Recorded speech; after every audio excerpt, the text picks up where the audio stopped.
అలసిన మీ శరీరానికి శక్తి, బలం, ఆరోగ్యం కావాలా? Second shilajit resin.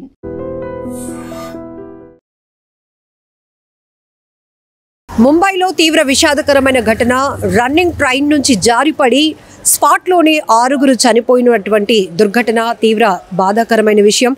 లోకల్ ట్రైన్స్కి విపరీతమైన డిమాండ్ ఉంటుంది. అందులో ముంబైలో ఉన్నటువంటి లోకల్ ట్రైన్స్లో ప్రయాణం అంటే ఒక నరకం అనేది చెప్పాలి. లక్కీ అని ఎప్పుడు అంటారంటే, సో సేఫ్గా అక్కడ జర్నీ చేస్తే మాత్రం అదృష్టవంతుడురా అనే స్థాయిలో అక్కడ రైలు ప్రయాణాలు ఉంటాయి. ఇప్పుడు ఈ దుర్ఘటనకు సంబంధించి జనరల్గానే వీకెండ్ తర్వాత ఎవరి హడావిడి వాళ్ళది.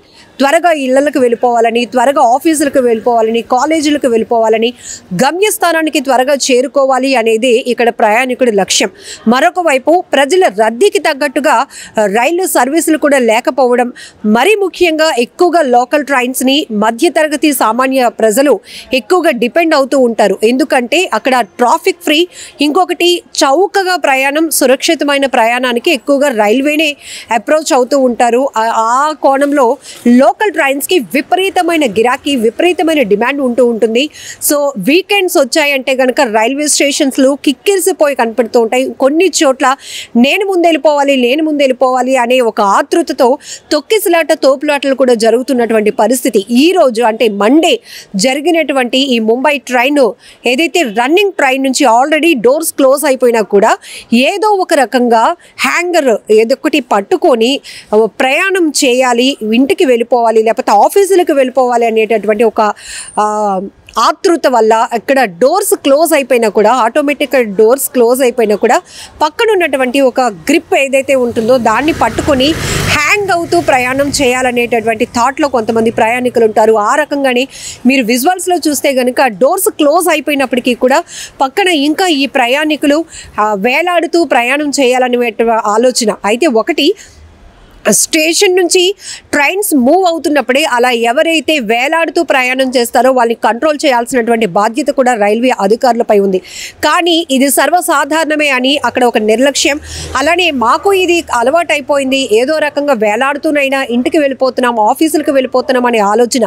కానీ అక్కడ జరగరాని ప్రమాదం జరిగితే ప్రాణాలు పోతాయన్న సంగతి మాత్రం మర్చిపోతున్నారు. ఈ నేపథ్యంలోనే ఇక్కడ వేలాడుతూ జరిగినటువంటి ప్రయాణం, రైలు ప్రయాణిస్తూ ఉంటుండగానే అక్కడ అదుపు తప్పి చేయి జారి ఒక వ్యక్తి ఎలా అయితే ఒక పిట్టలా రాలిపోయినటువంటి దృశ్యాలు కూడా ప్రతి ఒక్కరిని కలిసివేస్తున్నాయి. ఈ రకంగానే ఇంకొక వైపు ఈ ట్రైన్ ఏదైతే జర్నీ అవుతోందో ఇంకొక ట్రాక్లో కూడా సూపర్ ఎక్స్ప్రెస్ వస్తోంది, పుష్పక్ అనే ట్రైన్ కూడా వస్తోంది అదే వేగంతో. సో ఈ రెండింటి మధ్య జరిగినటువంటి ప్రమాదం, ఇక్కడ 15 మంది వరకు జారి పడిపోతే ఇమీడియట్గా స్పాట్లోనే 6 చనిపోయినటువంటి దుర్ఘటన చాలా బాధాకరం. దీనిపై రైల్వే శాఖపై కూడా తీవ్ర విమర్శలు వ్యక్తమవుతున్నాయి, రైల్వే అధికారులపై కూడా.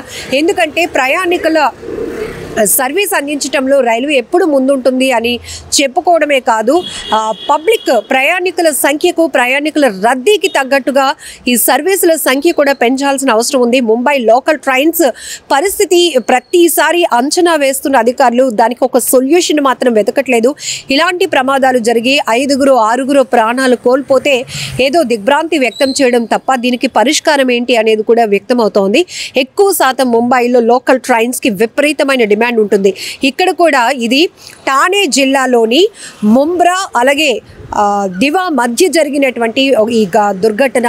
సో అటు ఒక ట్రైన్ వస్తుంది, ఊహించడానికి చాలా భయం వేస్తుంది. ఒక ట్రైన్లో ప్రయాణిస్తున్నారు, అది కూడా ఆ ట్రైన్లో స్పేస్ లేకపోవడం వల్ల, చోటు లేకపోవడం వల్ల ఏదో రకంగా ప్రయాణం చేయాలి, ఏదో రకంగా గమ్యస్థానానికి చేరుకోవాలని ప్రయాణికుడి ఆలోచన కూడా ఇక్కడ ప్రమాదాలకి కూడా కారణమవుతుంది. మరొక వైపు రైల్వే అధికారుల నిర్లక్ష్యం ఎక్కువగా ఉంటుంది. ఎందుకంటే ఈ పరిస్థితులు చూస్తున్నప్పటికీ కూడా ఇంకా సెలవుల టైంలో కానీ వీకెండ్స్ టైంలో మాత్రం ఒక జాతరను తలపిస్తూ ఉంటున్నాయి స్టేషన్స్ అన్ని.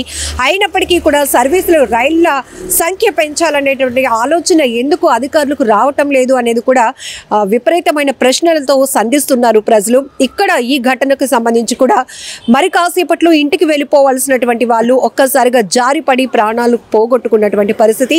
ఈ 6 స్పాట్లో 6 ఎవరైతే చనిపోయారో అందులో ఒక కానిస్టేబుల్ కూడా ఉన్నారు. ఆ కానిస్టేబుల్ డ్యూటీకి వెళ్ళటానికి ప్రయాణం అయ్యారు. కానీ ఆయన కాసేపట్లో విధులకు చేరుకుంటాను అనుకున్నారు, కానీ ఇలా తన ప్రాణాలు పోతాయి, కుటుంబంలో విషాదం నెలకొంటుందని మాత్రం ఊహించుకోలేకపోయారు. ఇక్కడ ఏంటంటే ఆటోమేటిక్గా ట్రైన్ మూవ్ అవుతున్నప్పుడు ఇక్కడే కాదు, ముంబై అనే కాదు, చాలా ట్రైన్స్ దగ్గర మనకి విపరీతమైన రద్దీ ఉన్నప్పుడు ఏదో రకంగా చిన్న ప్లేస్ దొరికితే చాలు, ఏదో ఒకటి పట్టుకొని గ్రిప్ హోల్డ్ చేసుకొని ప్రయాణించేద్దామనే ఆలోచనలోనే చాలామంది ప్రయాణికులు ఉంటారు. ఎంత జాగ్రత్తలు చెప్తున్నప్పటికీ కూడా పట్టించుకోలేని పరిస్థితులు కూడా కొన్ని ఉంటాయి. కానీ ఈ రద్దీ, ఈ క్రౌడ్, ఈ ట్రైన్ జర్నీ మాకు అలవాటే. ఎందుకంటే ముందు మేము చేరుకోవాల్సిన ప్లేస్కి వెళ్ళాలి, ఇది ఒకటే మా ముందున్నటువంటి టాస్క్ అనే ఆలోచనతో ఉండే వాళ్ళకు కూడా రైల్వే అధికారులు ఇవి కూడా దృష్టిలో పెట్టుకోవాల్సినటువంటి అవసరం ఉంది. అసలు లోకల్ ట్రైన్స్లో ప్రయాణం అంటేనే నరకం చూస్తున్నామనే అభిప్రాయాలు కూడా వ్యక్తమవుతున్నాయి. ఒక టాస్క్, ఎందుకంటే ఈరోజు హ్యాపీగా లోకల్ ట్రైన్లో జర్నీ చేసి మనం ఆఫీస్కి వెళ్ళిపోయాము అంటే నిజంగా లేదో సక్సెస్ సాధించినంతగా ఫీల్ అయ్యే పరిస్థితులు. ఎందుకంటే విపరీతమైన క్రౌడ్, విపరీతమైన రద్దీ ఉంటుంది. చిన్నపిల్లలు, పెద్దలు, ఇక యూత్ అయితే మీకు తెలిసిన విషయమే, ఏదో రకంగా వెళ్ళిపోవాలనే ఆలోచన, ఒకరి హెల్ప్తో ఒకరు చేతులు పట్టుకొని కూడా వెళ్ళిపోయిన సందర్భాలు ఉంటాయి. ఈ రకంగా రన్నింగ్ ట్రైన్ నుంచి జారిపడి స్పాట్లోని 6 చనిపోయినటువంటి దుర్ఘటన చాలా బాధాకరం.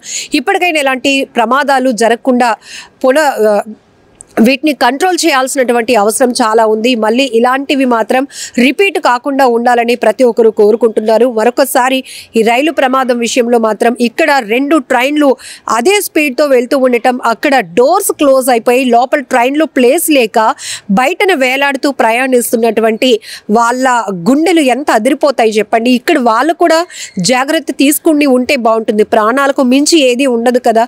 కాకపోతే ఏదో రకంగా ప్రయాణం చేసేయాలి, డోర్స్ క్లోజ్ అయిపోయినా కూడా మనం వెళ్ళిపోవాలి అనే ఒక ఆలోచన కూడా ఇక్కడ ఆ తొందరపాటు అనాలో లేకపోతే పరిస్థితుల ప్రభావం అనాలో తెలియదు. మొత్తానికి 6 ఒకే దుర్ఘటనలో ప్రాణాలు పోగొట్టుకోవటం అనేది చాలా బాధాకరమైన విషయం. ఇది రైల్వే అధికారులకు, రైల్వే శాఖకు ఒక కనువిప్పు కావాలని అయితే ప్రయాణికులు ఎక్కువ శాతం డిమాండ్ చేస్తూ ఉన్నారు. ఇక లోకల్ ట్రైన్స్ వీకెండ్లోనే ఇలా ఉంటే, ఎక్కువగా ఈ ఫెస్టివల్ టైమ్స్లో అయితే మాత్రం ఇంకా విపరీతంగా క్రౌడ్ ఉంటుంది. అసలు ఇసుకేస్తే రాలనంతగా ప్రయాణికులు స్టేషన్స్లో గుమికూడుతున్నారు. అంటే అక్కడ తోపులాటలు జరిగి కూడా ప్రాణాలు పోగొట్టుకుంటున్నటువంటి పరిస్థితులు కూడా ఉంటాయి. కాబట్టి ఈ రద్దీని దృష్టిలో పెట్టుకొని, ప్రయాణికుల సురక్షితాన్ని, సేఫ్ జర్నీని దృష్టిలో పెట్టుకొని సామాన్య మధ్యతరగతి ప్రజానికానికి రైల్వే సేవలు మరింత దగ్గర అవ్వాలి, మరింత అంటే విస్తృతంగా సేవలు అందాలి అంటే ఖచ్చితంగా రైళ్ల సర్వీసులు సంఖ్య పెంచాలి అనేటటువంటి డిమాండ్ కూడా వ్యక్తమవుతోంది. ఏదేమైనా ఈ దుర్ఘటన చాలా బాధాకరం. ఈ ఘటనపై మీరేమంటారో కూడా కామెంట్లో తెలపండి. నిజంగా ప్రస్తుతం ఉన్నటువంటి సమాజం దేనికి ప్రయారిటీ ఇస్తుంది? ఆర్థిక సంబంధాల చుట్టూ మాత్రమే తిరుగుతుంది. మళ్ళీ ఎన్నికలంగానే చాలా విరక్తి కలుగుతుంది. మంచి అనిపిస్తుంది కదా, లేడీస్ కూడా ఛాలెంజింగ్ జాబ్స్ చేసినప్పుడు చాలా బాగుంటది. ట్రాఫిక్ అసిస్టెంట్స్ గా నియమించిన ట్రాన్స్జెండర్స్ అందరితో సాల్యూట్ చేయించుకుంటున్నారు. ఫుడ్ డెలివరీ ఇవ్వటానికి వెళ్ళినటువంటి డెలివరీ బాయ్ అనిల్ పై కళ్ళ ముందు